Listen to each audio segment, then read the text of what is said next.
የሙያ ባለቤት ለመሆን ምን አቅደዋል? በብቁ ባለሙያዎች መሰልጠን በተደራጀና በዘመናዊ ቴክኖሎጂ በዘመኑ ኮሌጆች የተዋጣለት የቴክኒክ ባለሙያ መሆን ከሆነ እቅዶ ልምድና ብቃት ባላቸው ኮሌጆችና አሰልጣኞች እንዲሁም በተደራጁ ወርክሾፖች ይምጡና ይሰልጥኑ። በየትኛው የሙያ መስክ መሰልጠን ይፈልጋሉ?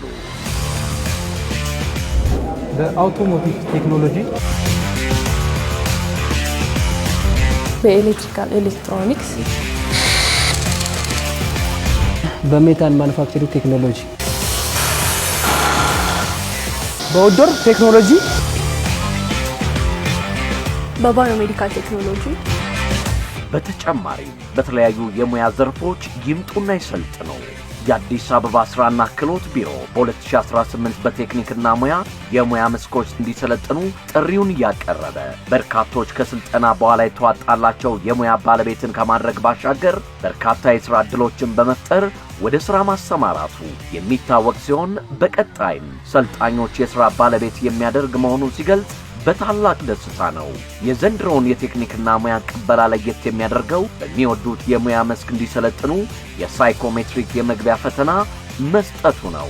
በቴክኒክና ሙያ ይሰልጥኑ፣ ነገውን ብሩህ ያድርጉ። የአዲስ አበባ ስራና ክህሎት ቢሮ